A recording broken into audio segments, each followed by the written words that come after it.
Hello, everyone, and welcome to Authors Love Bookstores on A Mighty Blaze. I'm Joe Moldover, host and author of the novel Every Moment After, and I am so delighted to be here with you today, along with my producer, Kimberly Hensel-Lorance. We are here once again to shine a bright light on independent bookstores and the authors who love them.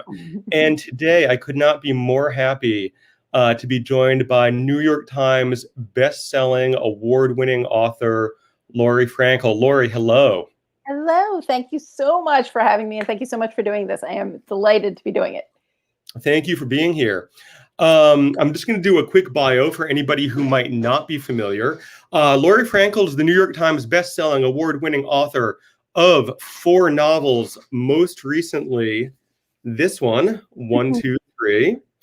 Her writing has also appeared in the New York Times, The Guardian, Publishers Weekly, People Magazine, LitHub, the Sydney Morning Herald, and other publications.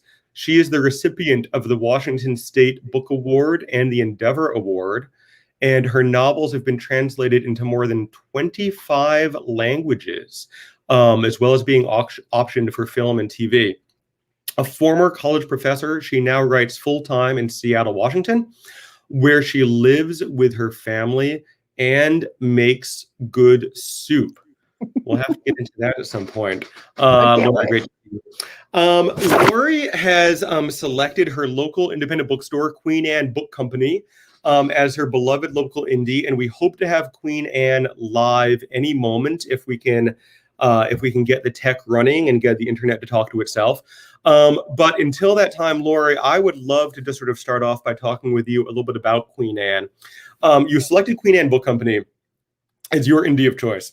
And so as we were saying in the green room, Kimberly and I have been speaking to many, many, many indies over the past year plus.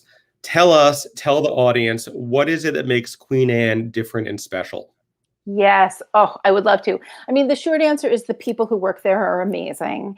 And I kind of feel like that is always what one loves about one's indie is that you get to know the booksellers and they're loving and warm and they have great taste in books.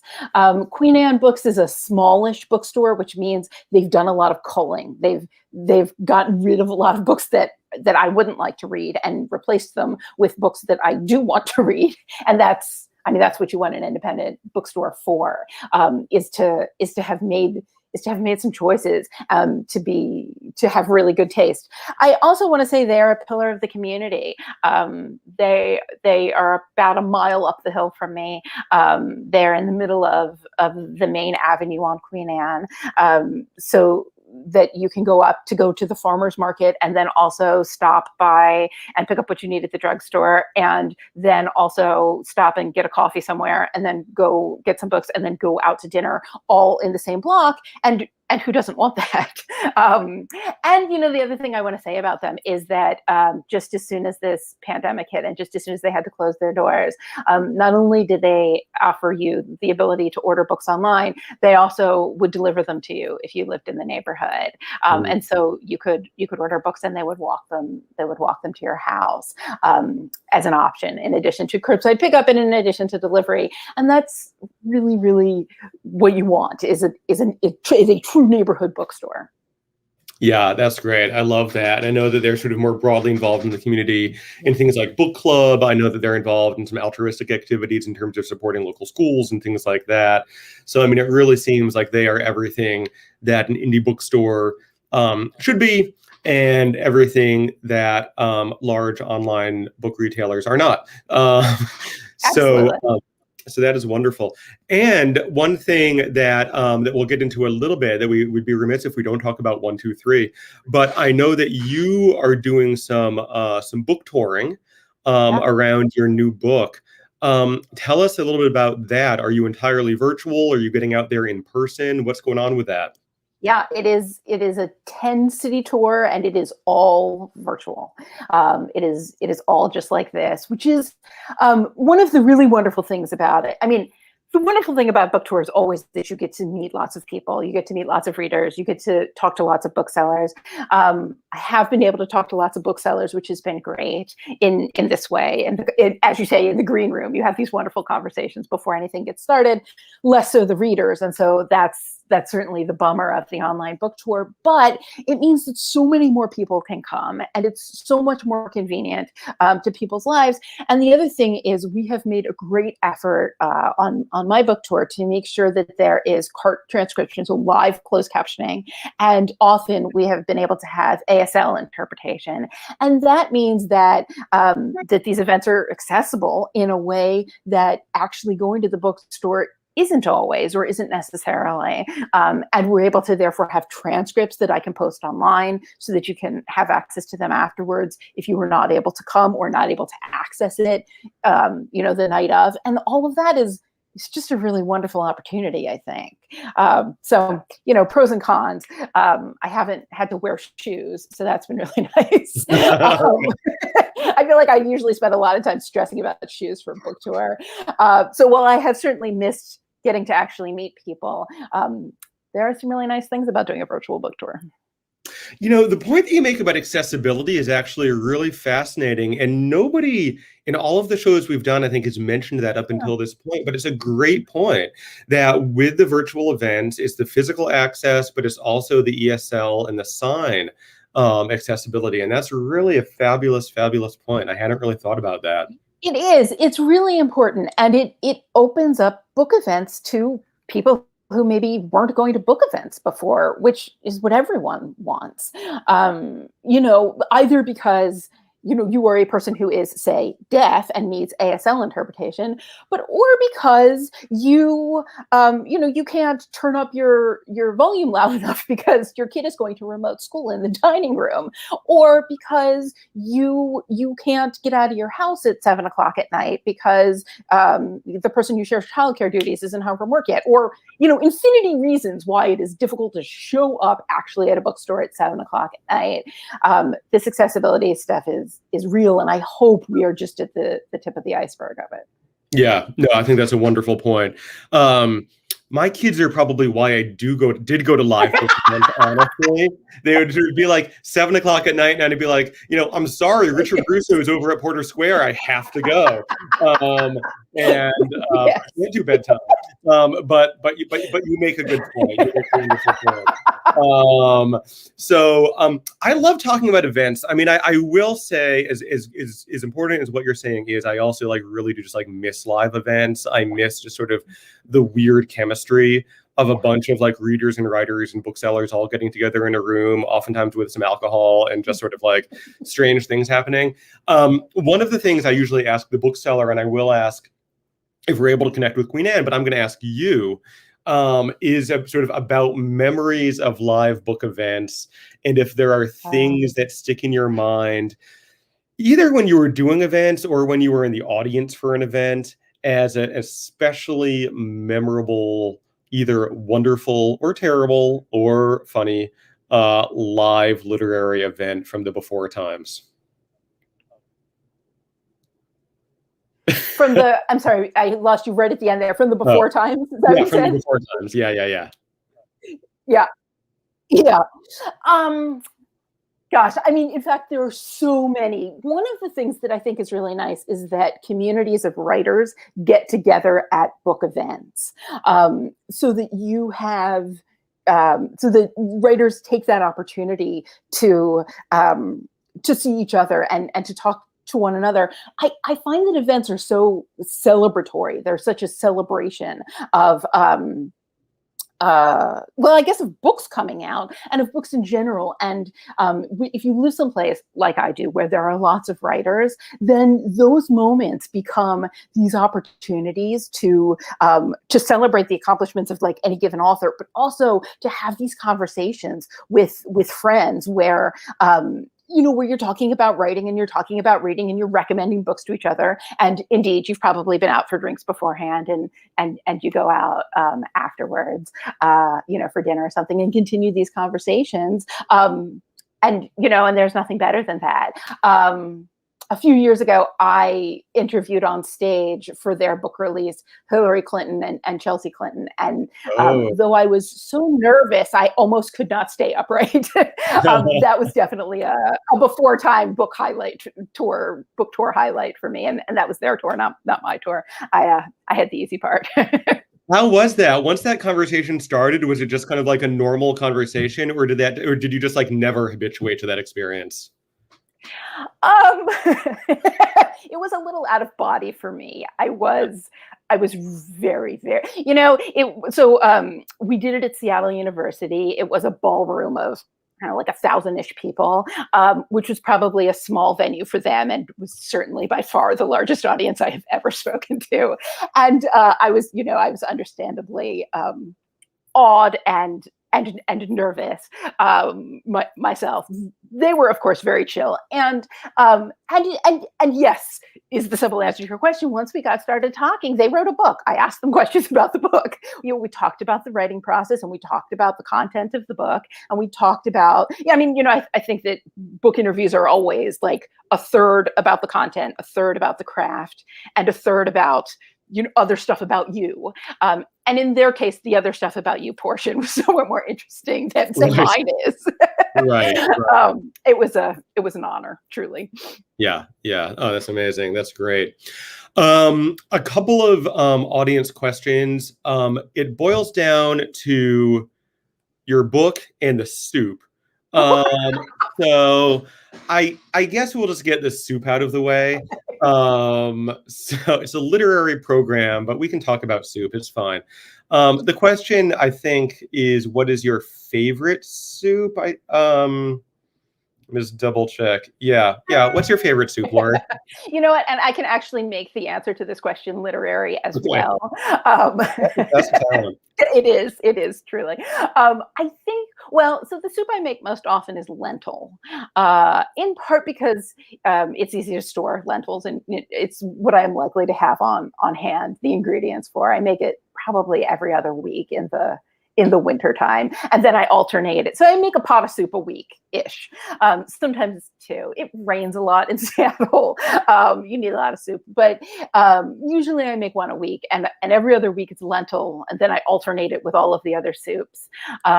I do really love a carrot ginger soup, but there's something about the ease of lentil soup, and it's very nutritious. It's good for you, so it's good soup to like put into your child. I feel like it's healthy. And what I want to say about craft is that I write the same way I make soup, or vice versa, if you prefer. I think because it's in my bio, which I always forget, and which I try to take out and they keep putting back in, is that people therefore ask me for recipes. I don't have recipes for soup. I just throw crap in a pot and keep tasting it until it tastes good. And it takes a long time. It's not good the first day, but if you let it sit for 48 hours, it becomes a lot better. And this indeed is how I write. I write a terrible draft, and then I revise and edit and pick at it and let it sit and come back to it until eventually it's ready. So that's a soup answer and a craft answer all at the same time. That's pretty impressive. And I'm not sure that I've heard the soup analogy for novel writing. So are you an outliner, or are you not an outliner? I am not an outliner at all. And in the same way as I'm not a recipe follower. Right. And I don't know if it's the same reason. I don't feel anti-outlining. I just am unable to do it myself. I don't know what's going to happen in a book until I write it. And I kind of come upon the ending along the way. And then once I realize what the end is, I have to go back to the beginning and make the beginning go with the end I found, which it does not, because I wrote it before I knew what happened. Yeah. So am I taking the metaphor too far if I say that, like, it sounds like when you're cooking, you sort of like have in mind kind of like what you're in the mood for, right? Like you're in the mood for like a good like hearty lentil or like a gazpacho or like whatever it's going to be, and like you sort of like are moving in that direction, but sort of very intuitively.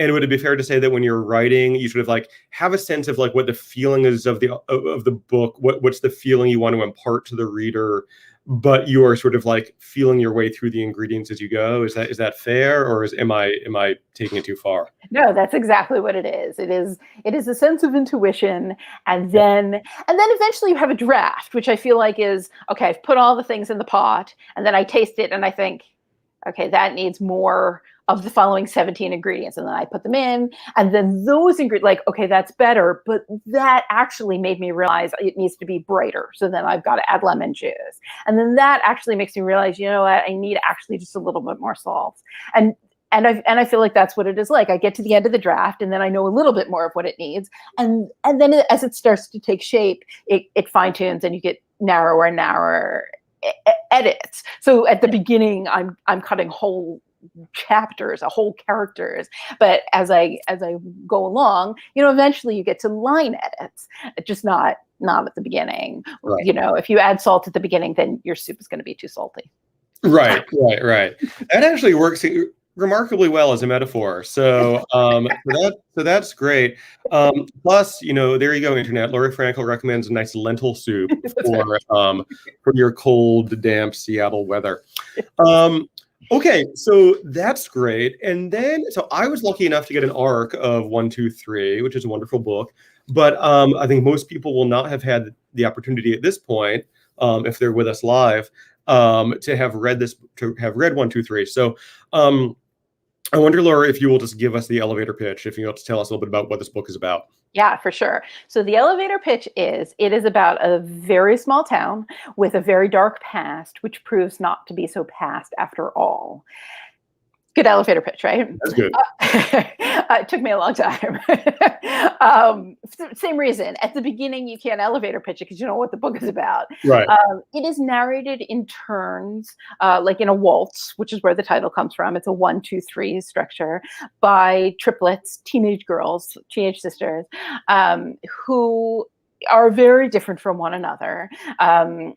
But indeed, or I suppose despite the fact that they live together in a very small house in a very small town, and they live downstream from a chemical plant that was polluting their water before they were born, on account of which fact they and everyone in their town have suffered some pretty significant consequences and challenges as a result.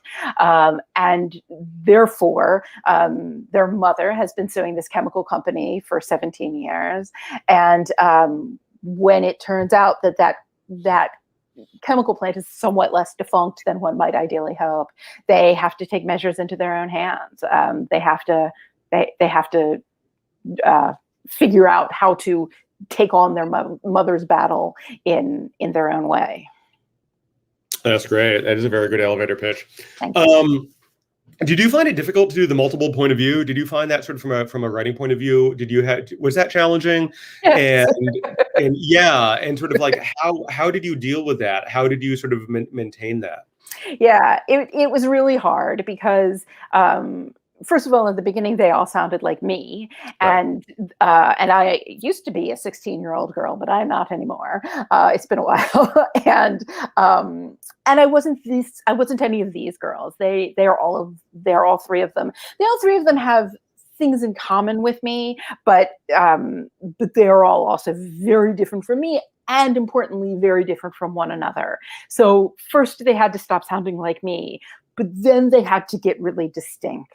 So they had to have 3 completely distinct voices so that as a reader, you could drop in at any point and know whose chapter it was.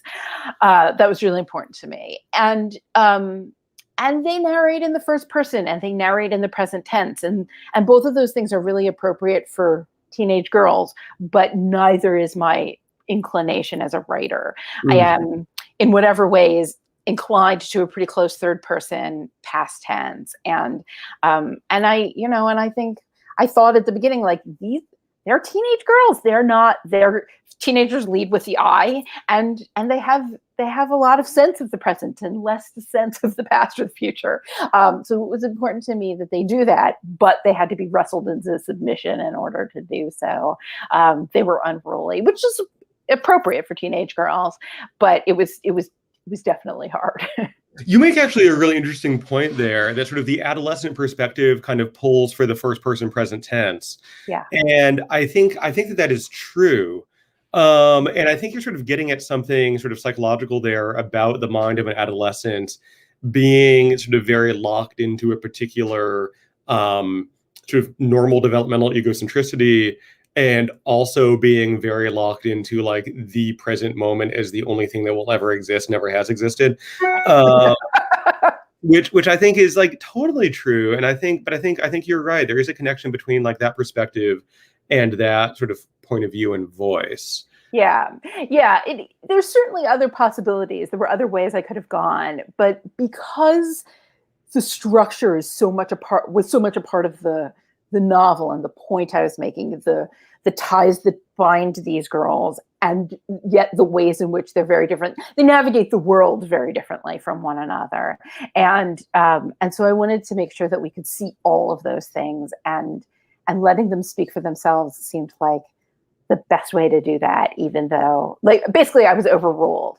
I was saying, but it's hard. And they were saying, well, Too bad. too bad. You voted, you lost. Yeah, I guess that's the problem. It's like a 3-1 vote.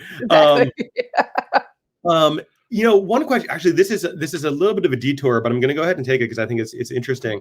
A question that I mean, my work is marketed as contemporary realistic young adult, and I think that one question I oftentimes get when I give talks is like, why are some things marketed as young adult and other things, even if they are written from an adolescent point of view, are not? And your work is very much, it's not marketed on the young adult shelf. It's very much sort of however you would characterize it, literary fiction or upmarket mainstream fiction or whatever.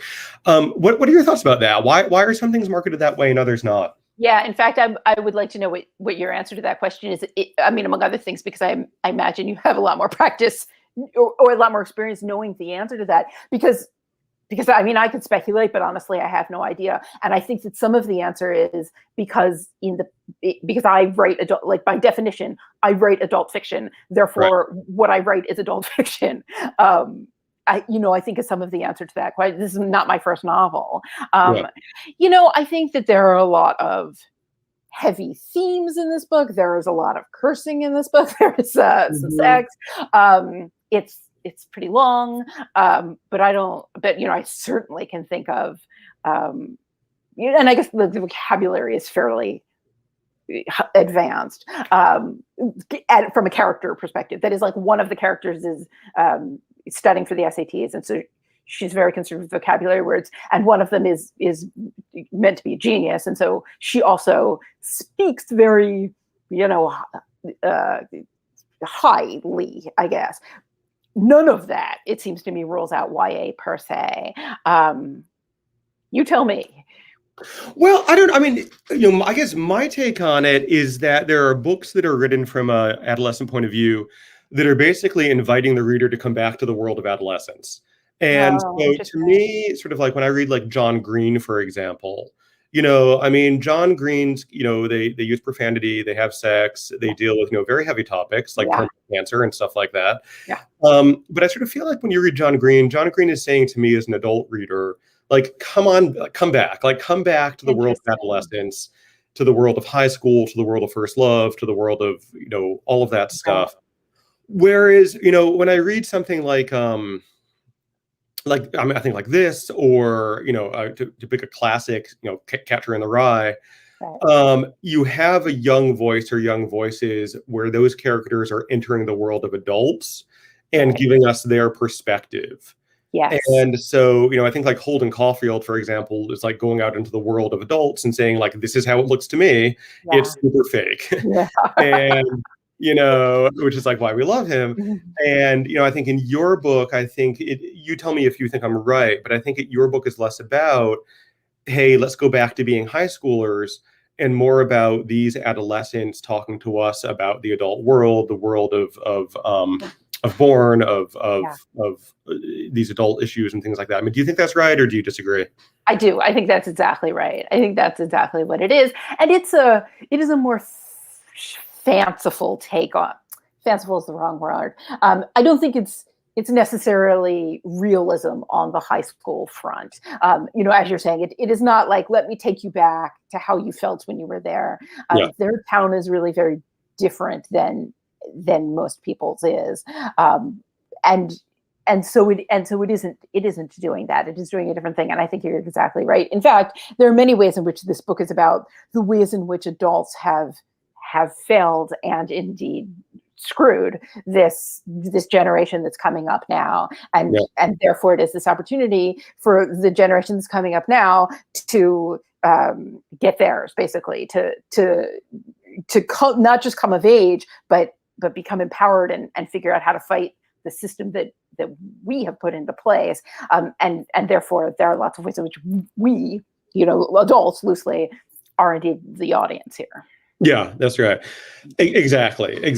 And that's such a great theme. And and it's true in so many ways, whether we're talking about climate or pollution or guns or the economy or frankly, just about anything you'd want to talk about.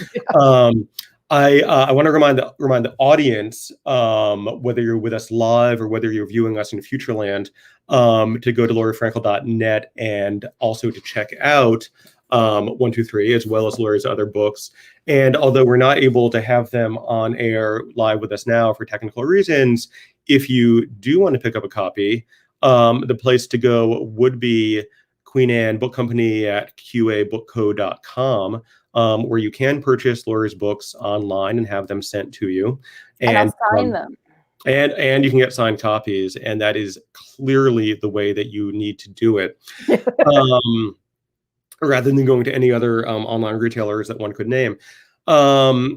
Laurie, this is a point in the program where I'd oftentimes ask the bookseller for recommendations apart from 123. And this is something that I dread as an author, because I can never think of like a book to recommend when I'm asked. Oh gosh. People, I'm like, oh man, like, but you look like you're like chomping at the bit. So yeah, please, like let us know. Okay, yeah, this is really good. Hold on. Let's get this one and this one. Oh, let's get this one. Oh, let's get this one. Okay. See, this is the beauty of doing this. Sorry, hold on. This is the beauty of doing this in front of your bookshelf, is like you have all of these nice things I can hold up. Okay. One of the books I'm recommending lately is Charlotte McConaughey's Migrations. Loved this book. Loved it. She has a new book coming out in August called Once There Were Wolves, suitable for ordering from your independent bookstore in advance. If you order it now, then in like a month and a half, it will show up on your doorstep and you'll be so happy. Your future self will thank you. Both of these books really beautiful, very interesting environmental takes in ways that are they're very different books. They're very different from one another, and they're very different from anything I've read. And they're like 275-page books, which is also really lovely. They're like all bite-sized and stuff. What else do I have here? I'm always forever recommending Ruth Ozecki's books, all of them. She has a new book coming out in September or October. It's either late September or early October. But if you haven't read this one yet, this is the last one, and they're not. It's not a sequel, but it's like a companion. Ooh. So A Tale for the Time Being would be a place to start right now. I was able on book tour last week. I talked to Ruthie Thorpe, who wrote this beautiful book, The Knockout Queen. Also, a really interesting example of a book that is about high schoolers and yet is really an adult book in ways that is difficult for me to put my finger on again, but a really interesting example of it. And look how cool that cover is. Amazing. That's beautiful. Oh, that's a beautiful cover. I know. Awesome. It's amazing. I am this week also recommending Mark Hayden, always.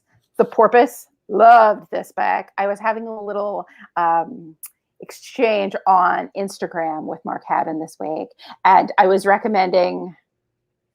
Well, I think I was recommending. We were talking about Curious Incident of the Dog in the Nighttime, but I was also talking about A Spot of Bother, which I love. And whereas everyone in the world has read Curious Incident of the Dog in the Nighttime, very few people have read A Spot of Bother. And he chimed in and said, no, actually, this is the good one. So this is the one that Mark Haddon himself is recommending. Interesting. I know, right? I mean, So, yeah. go ahead.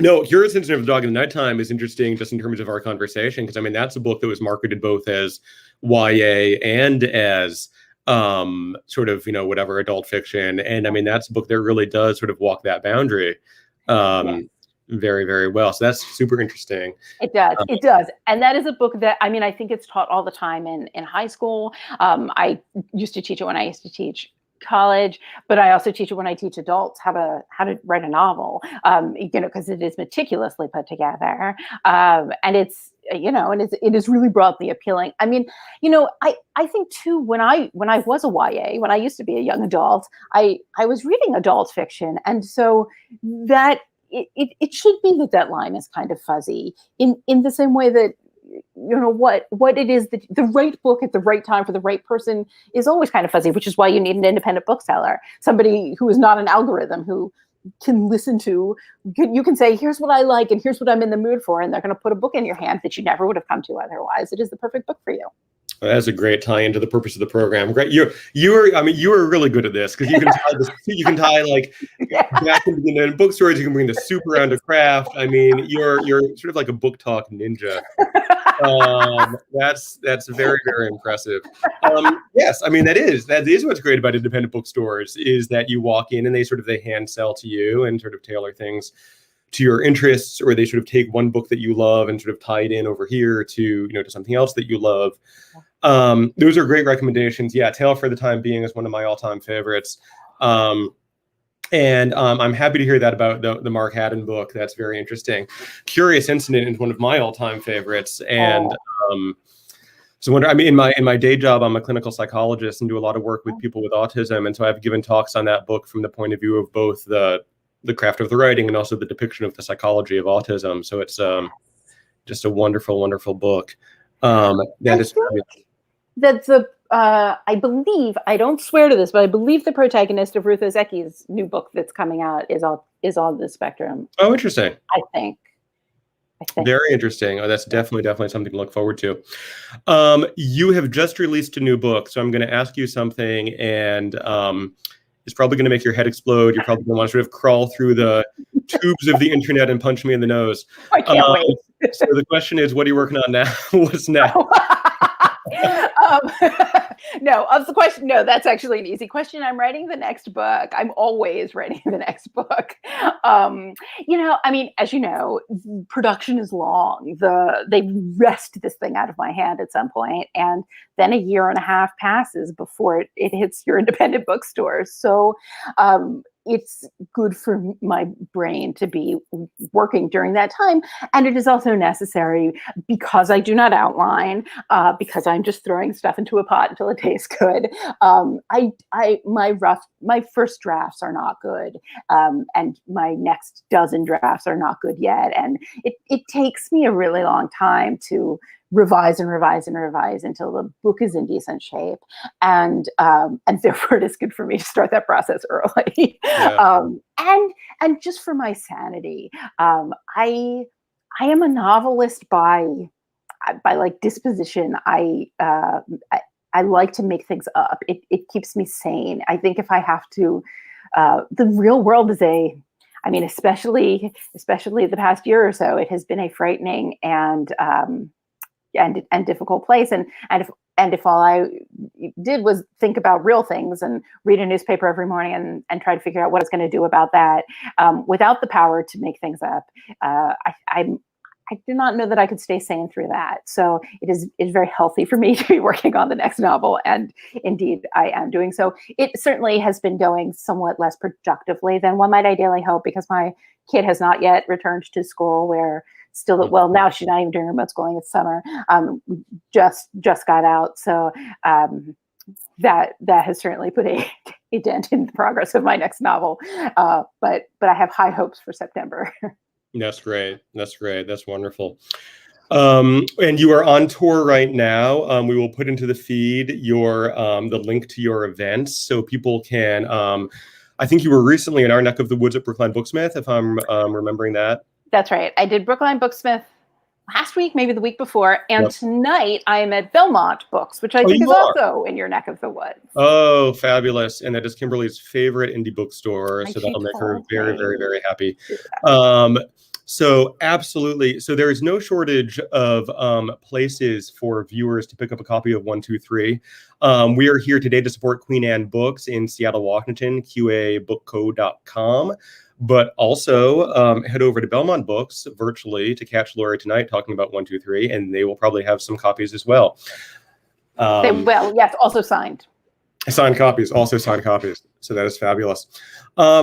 Laurie, such a pleasure to talk to you today. Thank you so much for doing this. And Thank you, Joe, so much for doing this.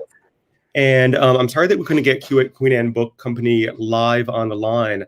But I want to remind our viewers that Queen Anne Books is Laurie's local independent bookstore in Seattle, that they are doing online events, that they're doing online sales. We can put the link to Laurie's books at Queen Anne, signed books, in the chat, so you can head over there and bring them to you live. Pick up a copy of 123. If you've already done it, just get another. It doesn't matter. Get one from Queen Anne Books and from Belmont Books. Give it as a gift. It's fine. It's a large book. You can use it around the house as a doorstop, or I mean, we're all Zooming. You can put your laptop on it to elevate it. So, Yes. frankly, you should pick up 3 or 4 copies. Absolutely, you should. And in fact, if you put in the comment section, if you order it from Queen Anne Books and you put in the comment section what you want, I can personalize it too. So then you could give it as gifts. I could say Merry Christmas, whatever you want. I mean, I could be as specific as you want. This is a thing I would be thrilled to do. I love it. I love it. All right, everybody in internet land, go and do that, please. Laurie, such a delight talking to you. Thank you so much for being with us. Best wishes on the virtual tour, on all of these events, on the new book. To everybody who's with us now or in the future, thank you for being with us. Thank you for coming to Authors Love Bookstores, for supporting wonderful authors and independent bookstores. Be back with us next week, same time, same place. We're doing it all over again. And until then, stay well, keep reading. Awesome.